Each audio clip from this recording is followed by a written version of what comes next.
Magandang gabi, Pilipinas. Bayang tumaas ang satisfaction rating ni Pangulong Ferdinand R. Marcos Jr. sa pinakahuling survey ng WR Numero Research.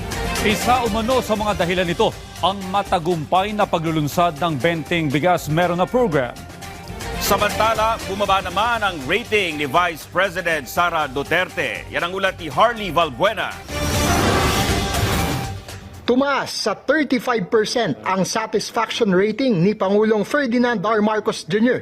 batay sa survey ng WR Numero Research mula July 29 hanggang August 6, 2025. Mas mataas ito sa 29% na satisfaction rating ng Pangulo sa survey noong March 31 hanggang April 7. Sa nasabing 35%, 4.9% ang naniniwalang lubos na mahusay o very satisfied sa kasalukuyang pamumuno ng Pangulo, habang 30.5% ang satisfied.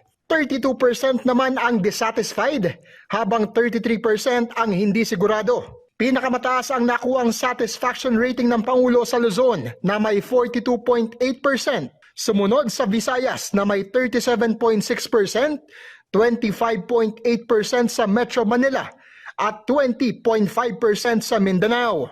Isa sa mga nakikitang nag-angat sa satisfaction rating ng Pangulo ang pagsasakatuparan ng 20 pesos na kada kilo ng bigas. If you look at the numbers, if you look at where he actually improves in terms of performance assessment, it's mostly concentrated in Visayas. We know that the 20 peso rice initiative was piloted in Cebu and other parts of the Visayas region, so that might have contributed. Samantala, naitala naman sa 47% ang satisfaction rating ni Vice President Sara Duterte na mas mababa sa nakuha niyang 50% satisfaction rating sa March to April survey. Lumabas din sa survey ng WR Numero na 34% ng mga Pilipino ang hindi sang-ayon sa desisyon ng Korte Suprema na ideklarang unconstitutional ang Articles of Impeachment laban sa pangalawang Pangulo. There is a higher degree of disagreement when it comes to the Supreme Court decision, which is 34% versus 26%. More people actually favor having the impeachment trial. Sa kabila naman ito, mataas pa rin ang nakuhang satisfaction rating ng Korte Suprema na umakyat sa 58% mula sa 49%.